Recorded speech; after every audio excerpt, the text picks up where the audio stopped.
Hello, this is Clarice Mertz here again, and today is something very different. I have a guest, Reverend Zita Corral, and we are here to talk about the racist that is going on in the United States, and not only in the United States. I think everywhere always have something little, that is not quite right when we see someone that doesn't look like us.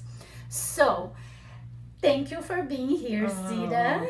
Thank you for inviting me, Clarice. So, I know that we have talked about, yes. we've had very deep conversations Yes. about race relations, not only here, but in the world, Yes.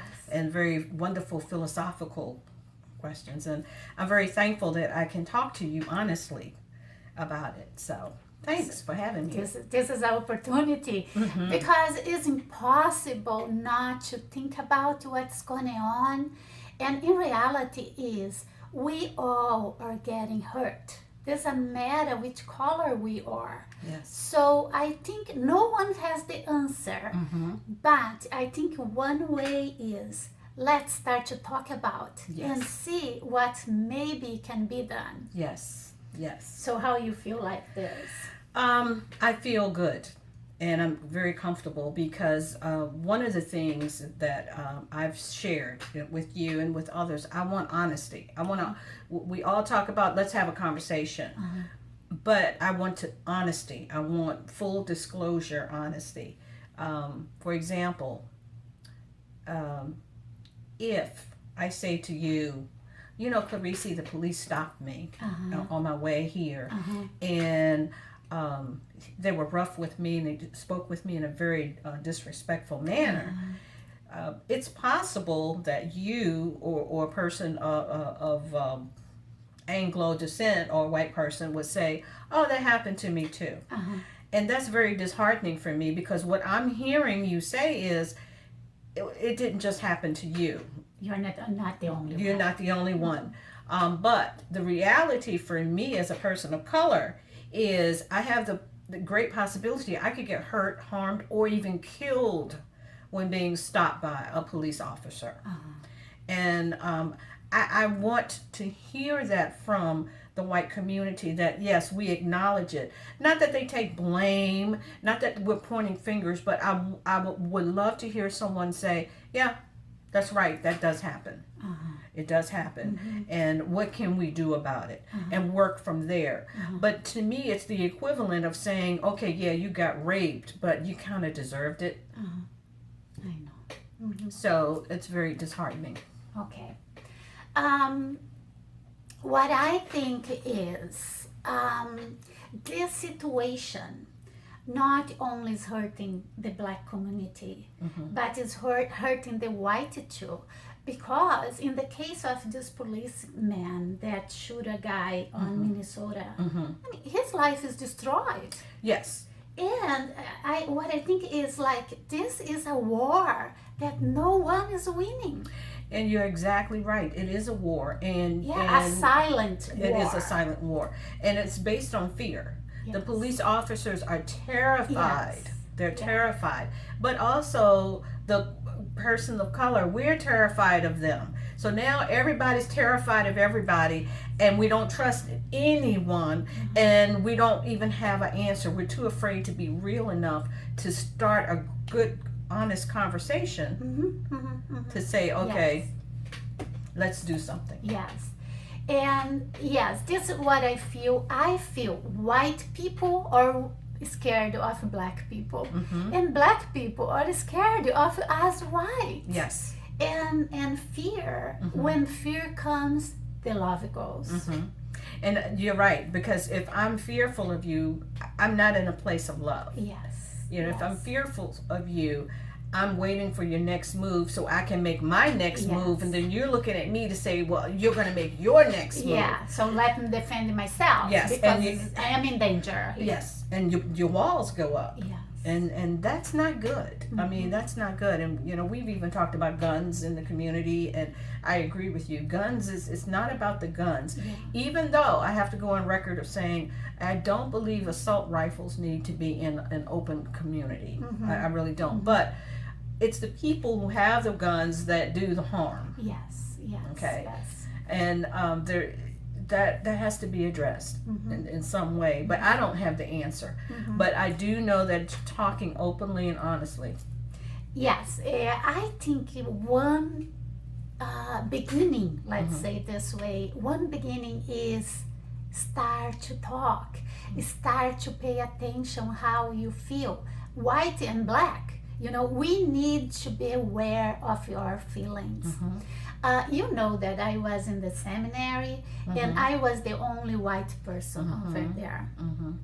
And one guy who was a pastor already, one day he said in class, he don't think about what white people did for the black, because if he will think about it, he will get a gun and start to shooting the white people. A pastor said this? A pastor said that in a seminary class. So I think this is something that maybe, I don't know, maybe many people feel this way. So it's very important to start to talk about our feelings and see what you can do with your feelings.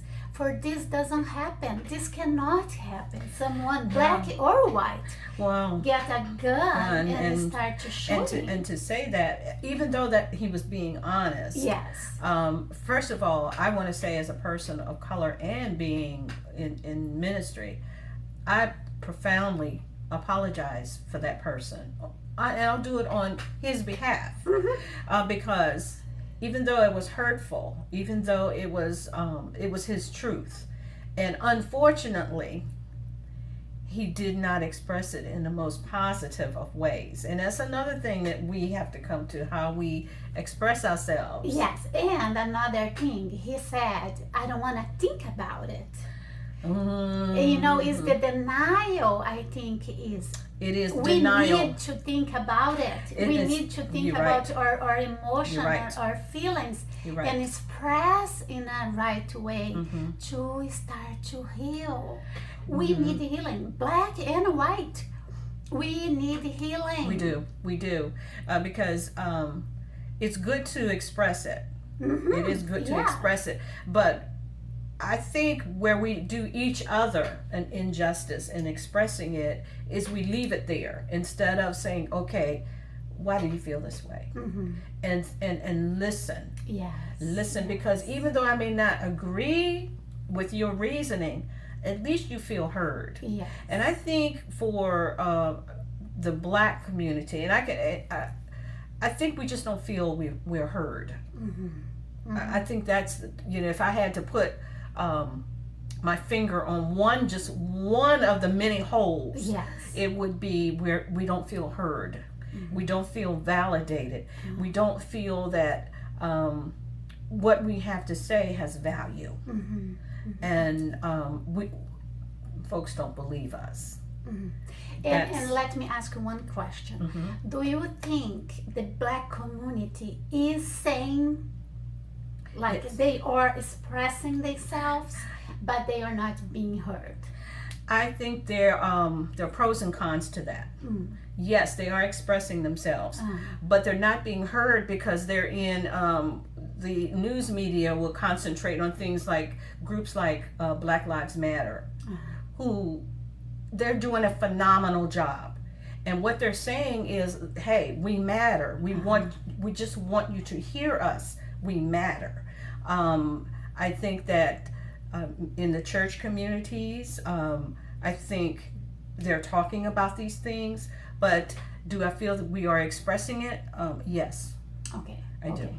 Just not being heard. Right. And it's the way that we're being heard too. The news media projects a whole lot of negative things, and they also project particular sound bites that they want to sensationalize too. Yeah, and that's a big part. They are part. kind of using the story to. Yes. Okay. Mm-hmm. Okay. So, you have some idea what we could do to revert?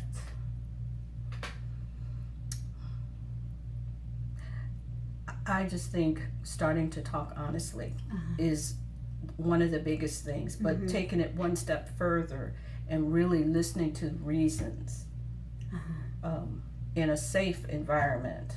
This is why I don't trust, or this is what happened and I feel this way, that I genuinely distrust police or white people or black people, that I distrust people. Try to get ourselves out of this atmosphere of fear. I think fear is just eating us alive right now. And if we're willing to hear each other, I think that brings down some of the walls. Okay, and you think the fear is eating only the black people? No. I think it's eating As- everybody as human beings, the whole Okay. human race. I think we are so consumed By with fear. I mean, that's all we see when we look at the news. You know, it's like, oh no, I can't go out because I may get blown up in a crowd of people, or I can't drive my car late at night because I may be pulled over and stopped and killed by police officers. And we have all these different fears, and it's as if we're being trained in a way to have fear so that we will stay at home and not be awakened to what's really going on, whatever that what's really going on may be.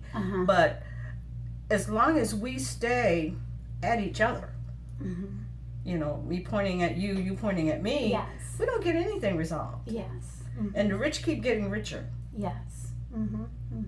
And so I think a genuine conversation. And I think each one of us should be honest with ourselves to see how you feel when you encounter someone who is different than us. Black and white, or any color, any religion, any different person. How do we feel when we encounter someone who is different than us? And it takes courage Yes. to go to someone and say, I'm curious about something. Yeah, your culture. Yeah, your culture. Yeah. Tell me why did you do this, and tell me why did you do that. And, Yeah. and well, my experience is, I believe if we get a genuine curiosity about each other instead of fearing each other, we will learn to appreciate each other. Yes, and it will be fun. Yes. Will be fun to know why black people is so loud, so happy, Yes. and so bold. Yes. Please tell me.